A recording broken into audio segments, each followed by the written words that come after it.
हरे कृष्णा दोस्तों, I hope कि भगवान श्री कृष्ण की कृपा दृष्टि से आप लोग अच्छे ही होंगे। तो फिर आइए श्रीमद् भागवत गीता के अध्याय 2 में यानी गीता के सार को आगे बढ़ाते हुए इस कहानी के दौर को आगे बढ़ाते हैं, इसे पढ़ते हैं और समझने का भी प्रयास करेंगे। श्लोक नंबर है 40 यानी 40।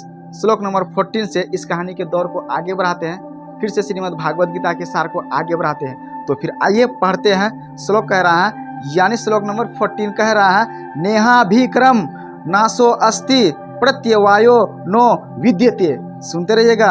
स्वल्पम पियस्यस्य धर्मस्य त्रायते महतो भयात।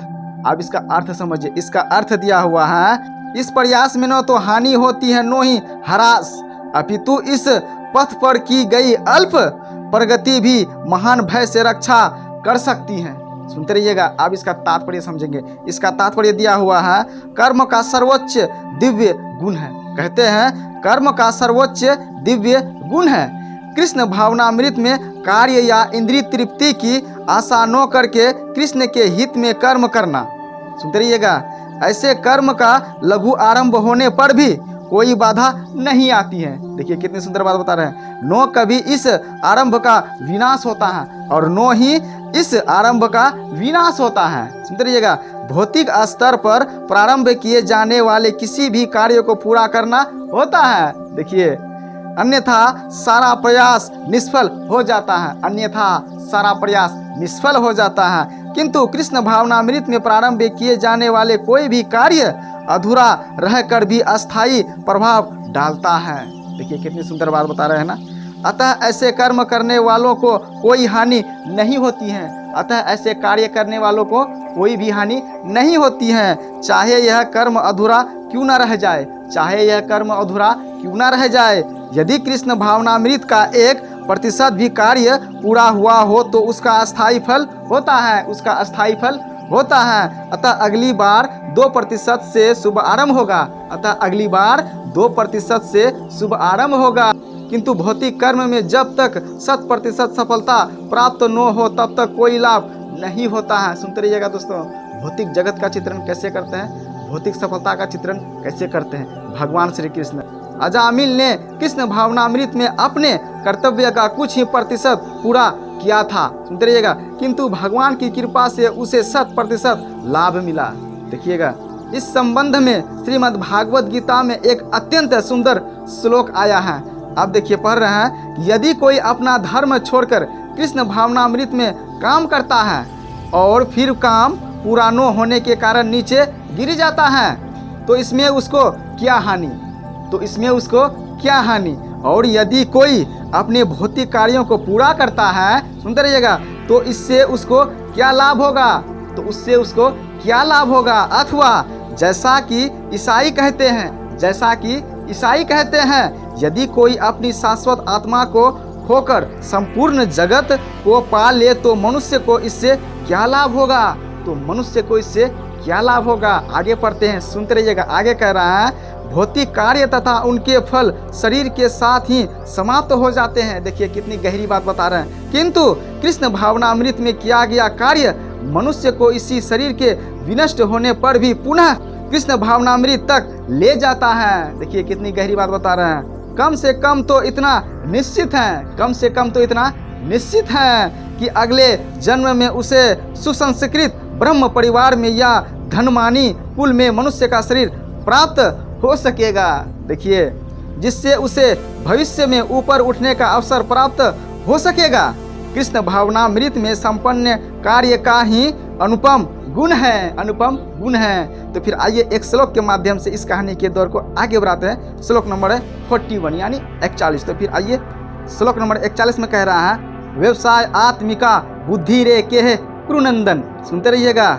बहु सखा हन्यंतास्य बुद्धियो ओ व्यवसायी नाम। अब इसका अर्थ समझिए। इसका अर्थ कह रहा है, जो इस मार्ग पर चलते हैं वे प्रयोजन में दृढ़ रहते हैं और उनका लक्ष्य भी एक होता है। हे कुरुनंदन, जो दृढ़ प्रतिज्ञ नहीं है उनकी बुद्धि अनेक शाखाओं में विभक्त रहती हैं। तो फिर आइए इसका तात्पर्य समझने का प्रयास करेंगे। इसका तात्पर्य कह रहा है, इसका तात्पर्य बड़े ही मजेदार है। इसका तात्पर्य है, यह दृढ़ श्रद्धा की कृष्ण भावनामृत द्वारा मनुष्य जीवन की सर्वोच्च सिद्धि प्राप्त कर सकेगा। सुनते रहिएगा। व्यवसाय आत्मिका बुद्धि कहलाती है। चैतन्य चरितामृत में कहा गया है, अब देखिए क्या कहा गया है। श्रद्धा का अर्थ है किसी अलौकिक वस्तु में अटूट विश्वास। श्रद्धा का क्या अर्थ है, फिर से मैं समझा रहा हूँ, ध्यान से सुनिएगा। श्रद्धा का अर्थ है किसी अलौकिक वस्तु में अटूट विश्वास। क्या? अटूट विश्वास।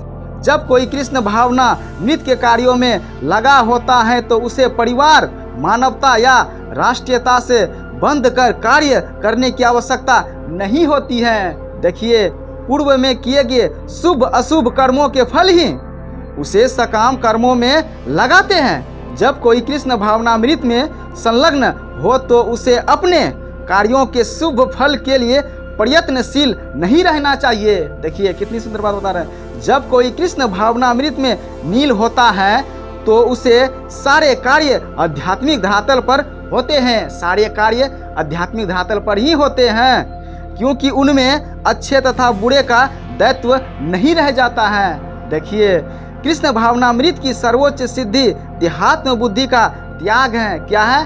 देहात्म बुद्धि का त्याग है। कृष्ण भावनामृत की प्रगति के साथ क्रमशः यह अवस्था स्वतः प्राप्त हो जाती है। स्वतः प्राप्त हो जाती है। तो फिर आइए आगे पढ़ते हैं। आगे कह रहा है, कृष्ण भावना भावित व्यक्ति का दृढ़ निश्चय ज्ञान पर आधारित है। वासुदेवः सर्वम इति सो महात्मा दुर्लभ।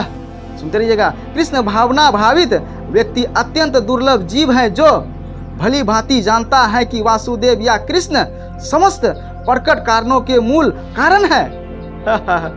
जिस प्रकार वृक्ष की जड़ सिंचने पर स्वतः ही पत्तियों तथा टहनियों में जल पहुंच जाता है, उसी तरह कृष्ण भावना भावित होने पर मनुष्य प्रत्येक प्राणी की अर्थात अपनी, परिवार की, समाज की, मानवता की सर्वोच्च सेवा कर सकता है। सर्वोच्च सेवा कर सकता है। देखिए, यदि मनुष्य के कर्मों से कृष्ण प्रसन्न हो जाए तो प्रत्येक व्यक्ति संतुष्ट होगा। प्रत्येक व्यक्ति संतुष्ट होगा, सेटिस्फाइड होगा। तो फिर आइए आगे पढ़ते हैं। किंतु कृष्ण भावनामृत में सेवा गुरु के समर्थ निर्देश में ही ठीक से हो पाती है, क्योंकि गुरु कृष्ण का प्रामाणिक प्रतिनिधि होता है। देखिए, जो शिष्य के स्वभाव से परिचित होता है, जो शिष्य के स्वभाव से परिचित होता है, क्योंकि गुरु जानते हैं कि शिष्य का नेचर, स्वभाव कैसा है, और उसे कृष्ण भावनामृत की दिशा में कार्य करने के लिए मार्ग दिखा सकता है। सुनते रहिएगा। अतः कृष्ण भावनामृत में दक्ष होने के लिए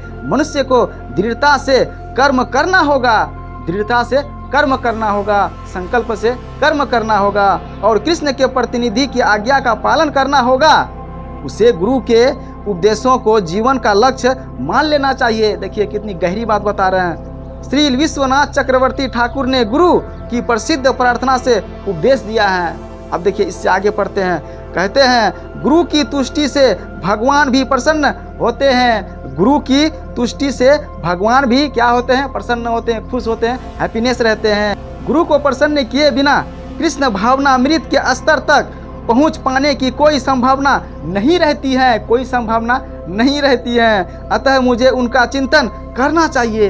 अतः मुझे उनका चिंतन भी करना चाहिए, और दिन में 3 बार उनकी कृपा की याचना करनी चाहिए। दिन में 3 बार उनकी कृपा की याचना करनी चाहिए, और अपने गुरु को सादर नमस्कार करना चाहिए। और अपने गुरु को सादर नमस्कार करना चाहिए। किंतु यह संपूर्ण पद्धति देहात्म बुद्धि से परे सैद्धांतिक रूप में नहीं, वरन व्यवहारिक रूप में पूर्ण आत्मज्ञान पर निर्भर करती है। जब सकाम कर्मों से इंद्रिय तृप्ति की कोई संभावना नहीं रहती, जिसका मन दृढ़ नहीं है, वही विभिन्न सकाम कर्मों की ओर आकर्षित होता है। दोस्तों, इससे आगे की कहानी अगले सेशन में, यानी सेशन नंबर 16 में चलेंगे। तब तक के लिए जय हिंद, वंदे मातरम।